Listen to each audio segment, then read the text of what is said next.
कांग्रेस को कम से कम 55-60 साल देश में राज करने का मौका मिला। ग्राम पंचायत कांग्रेस की थी, पंचायत समिति कांग्रेस की थी, जिला पंचायत कांग्रेस की थी, नगर परिषद कांग्रेस की थी, महानगर परिषद म्युनिसिपल कॉर्पोरेशन कांग्रेस की थी। राज्य में कांग्रेस की सरकार थी और दिल्ली में भी कांग्रेस की सरकार थी। पंडित जवाहरलाल नेहरू जी ने कहा था कि हम गरीबी मिटाएंगे और उन्होंने भारत की एक तस्वीर सबके सामने खड़ी की थी। हम देश के तकदीर को, देश के भविष्य को बदलकर हिंदुस्तान को सुखी, समृद्ध, संपन्न, शक्तिशाली देश के रूप में बनाने का संकल्प पंडित जवाहरलाल नेहरू जी ने किया था।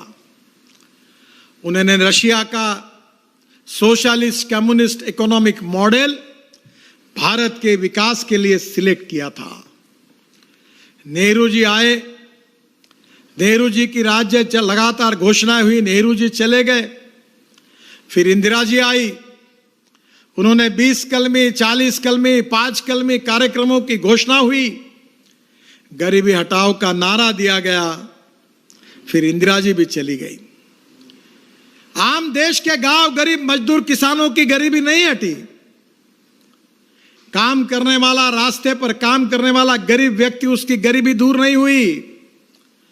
गरीबी केवल दूर हुई तो कांग्रेस पार्टी के कार्यकर्ताओं की, नेताओं की, चेले चपाटों की और चमचों की जरूर गरीबी दूर हुई। आम गरीब वैसे ही रहा। मुझे याद है वो नारा, न जात पर न बात पर, इंदिरा जी की बात पर मोहर लगेगी हाथ पर, हाथ पर मोहर लगी, बैल जोड़ी पर मोहर लगी, गाय बछड़े पर मोहर लगी। मुहर लगाते लगाते पीढ़ियां खत्म हो गई, 2-3 पीढ़ियां चली गई, पर कोई परिवर्तन का कोई चित्र, तस्वीर कोई सामने नहीं आई।